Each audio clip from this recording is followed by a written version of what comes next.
Chaleur étouffante ce dimanche matin à Victoria Park. Malgré la chaleur, les jeunes joueurs entre 10 et 20 ans se sont rassemblés ici pour jouer à un jeu magnifique.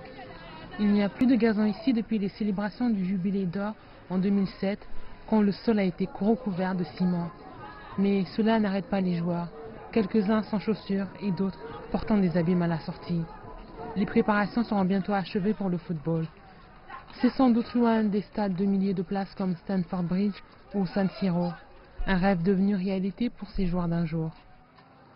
I want to play football like Asamoah Gyan. Je veux jouer comme Asamoah Gyan ou Essien. Je veux être comme eux. Je veux faire ce qu'ils font. C'est pourquoi je joue au foot. Je veux être comme Lionel Messi. Il est gaucher comme moi et je veux juste être comme lui. Malgré les déchets, ce terrain est une terre sacrée. Le football en Afrique de l'Ouest retrace son histoire au parc Victoria, qui doit son nom à une monarque anglaise et est situé à quelques pas du château d'Elmina, qui a joué un rôle décisif dans la traite transatlantique des esclaves. The Victoria Park is best described as the birthplace of football in West Africa. On the 3rd of December, Le parc Victoria est le mieux décrit comme le lieu de naissance du football en Afrique de l'Ouest. Le 3 décembre 1903, le football est né ici. Une équipe composée de matelots anglais et l'autre d'habitants du Cape Coast. La légende raconte que les matelots anglais ont remporté le match.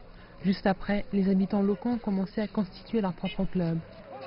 first football club was established here in the Gold Coast called Great Excelsiors. Le premier club de football a été créé ici au Gold Coast appelé Great Excelsiors. Ensuite, Accra Hearts of Oak est né en 1911. Les autres clubs ont vu le jour entre les années 30 et 1958, qui a marqué le début du football compétitif ici au Ghana.